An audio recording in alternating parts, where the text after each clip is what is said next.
আসসালামু আলাইকুম দর্শক সকলকে স্বাগত জানাচ্ছি বিবিআর নিউজের নিয়মিত আয়োজন নির্বাচনী ভাবনায়।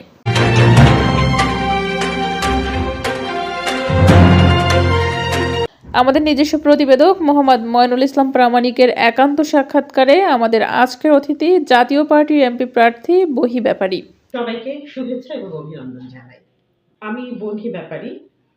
এইবারের ত্রয়োদশ জাতীয় সংসদ নির্বাচনে জাতীয় পার্টি থেকে ঢাকা 10 আসনে লালন প্রতীক নিয়ে লড়ছি। জাতীয় সংসদ নির্বাচনকে সামনে রেখে বিভিন্ন দল ও স্বতন্ত্র প্রার্থীরা ইতিমধ্যে সক্রিয় হতে শুরু করেছেন। এর মধ্যে নতুন মুখ ও নতুন প্রার্থী হিসেবে আলোচনায় উঠে এসেছেন এরশাদের জাতীয় পার্টি মনোনীত এমপি পদপ্রার্থী বহি ব্যাপারী।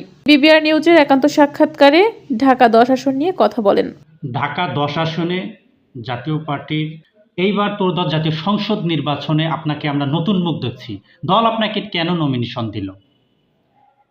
ঢাকা 10 আসনে আমাকে দল মনোনয়ন দিয়েছে আমি শিক্ষিত এবং যোগ্য প্রার্থী বলে। কিন্তু এর বাইরেও আমার খুব ব্যক্তিগতভাবে একটা বিষয় বলার আছে। আমি একজন নারী এবং তথাকথিত সংখ্যালঘু শ্রেণীর প্রতিনিধিত্ব করি।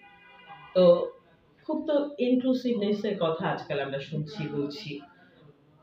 আমাদের 24-এর যে গণ অভ্যুত্থান সেখানেও সেই ইনক্লুসিভ বাংলাদেশ বিনির্মাণের কথা বলা হয়েছিল।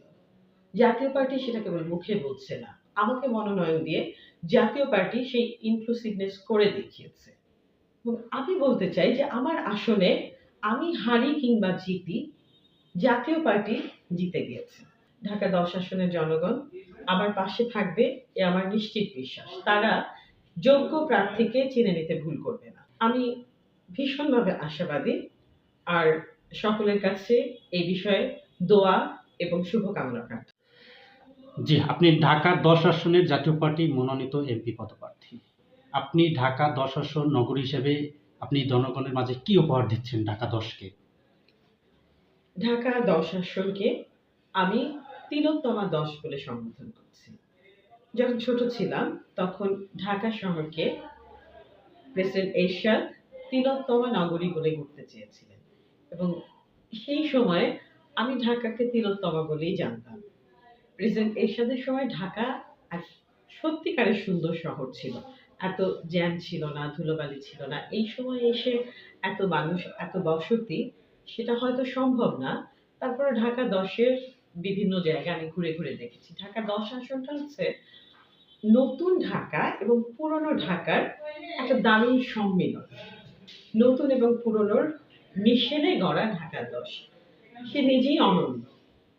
এখানে পরিচ্ছন্নতা যদি নিশ্চিত করা যায়, বিশেষ করে যেই এলাকায় তৃণমূলের যে সমস্ত এলাকায় শ্রমজীবী মানুষেরা থাকেন, সেই জায়গা যদি আমরা পরিচ্ছন্নতা নিশ্চিত করতে পারি। আমি দেখেছি যে রাস্তাগুলি অনেক বড় বড়, কিন্তু সেখানে যে প্রবেশ মুখগুলো সরু। তো কিছু কিছু জায়গায় সামান্য কিছু কাজ করলে ঢাকা 10 আসন অনেকটা ব্যস্ত নগরী, অনেকটা পরিকল্পিত যে নগরী গড়ার কথা, সেই পরিকল্পনা নগরী হিসেবে আপনার কি পরিকল্পনা? ঢাকা 10 আসনে আসলে ওভারব্রিজ থেকে শুরু করে রাস্তাঘাটে সমস্ত জায়গায় একদমই ছোট ছোট পরিকল্পনা এবং মনিটরিং এর অভাব। একটু পরিকল্পিতভাবে যদি আমরা কাজ করি, একই সম্পদের মধ্য দিয়ে, এমন না যে খুব বিশাল কোনো ইনভেস্ট করতে হবে, ছোট ছোট বদলের মধ্য দিয়ে অনেক বড় বড় ইতিবাচক বদল আনা যায়। এর বাইরে ঢাকা 10-কে আমি প্রগতির 10 বলে সম্বোধন করি। ঢাকা 10-কে আমি প্রগতির 10 হিসেবে দেখতে চাই, যেখানে শিল্প, সংস্কৃতি এবং শ্রমের মেলবন্ধনে একটা সুন্দর নগরী গড়া সম্ভব। আমার ঢাকা 10 আসন তো হুসাইন মোহাম্মদ এরশাদ এই আসনের যে নকশাটা ওটা তিনি নিজে করে দিয়ে গেছেন। পান্থপথে একটা খাল ছিল, সেই খালটাকে পান্থপথের রাস্তা করা হচ্ছে। আর হাজারীবাগে যে ভেরিবাঁধটা হয়েছে, ওই সীমানা এবং পান্থপথের সীমানা মিলে এরশাদ স্যারের করা এই যে দারুণ নকশায় আমার ঢাকা 10, এটা আমাকে ভীষণ রকম উজ্জীবিত করে। আমার খুব আবেগ এবং ভালো লাগার, ভালোবাসার জায়গা। যে আপনার কাছে আরেকটা প্রশ্ন, আপনি আগে কখনো এমপি ইলেকশন করেছিলেন কিনা, বা যদি না করে থাকেন সেক্ষেত্রে আপনি কেন এমপি হতে চান? আমি সংসদ সদস্য হিসেবে আগে কখনো নির্বাচন করিনি, কিন্তু আমি আমার ছাত্র জীবনে বিভিন্ন রকমের যে ছাত্রদের যে মুভমেন্টের সঙ্গে সবসময় একেবারে সংগঠন করা থেকে ওতপ্রোতভাবে জড়িত ছিলাম। সেই সময় আমি নিজেকে প্রস্তুত করেছি। আমি আন্তর্জাতিক সম্পর্ক বিষয় পড়েছি। পড়াশোনা করেছি ক্লিনিক্যাল সোশ্যাল ওয়ার্ক নিয়ে, যেখানে মানুষের মনস্তত্ত্ব এবং সমাজ বিজ্ঞানকে জানা যায়। আমি কাজ করেছি শিক্ষা নিয়ে এবং শিক্ষা নিয়ে একাডেমিক পড়াশোনা করেছি। সেই সঙ্গে আইন নিয়েও একাডেমিক পড়াশোনা করেছি। সংসদ সদস্য হিসেবে প্রস্তুত হওয়ার জন্য আমি আসলে প্রস্তুতি নিয়েই এসেছি। রাজনীতিতে আমি নতুন, কিন্তু আগন্তুক নই। আমি কাজ করি শিক্ষা নিয়ে, শিশু শিক্ষা নিয়ে মূলত।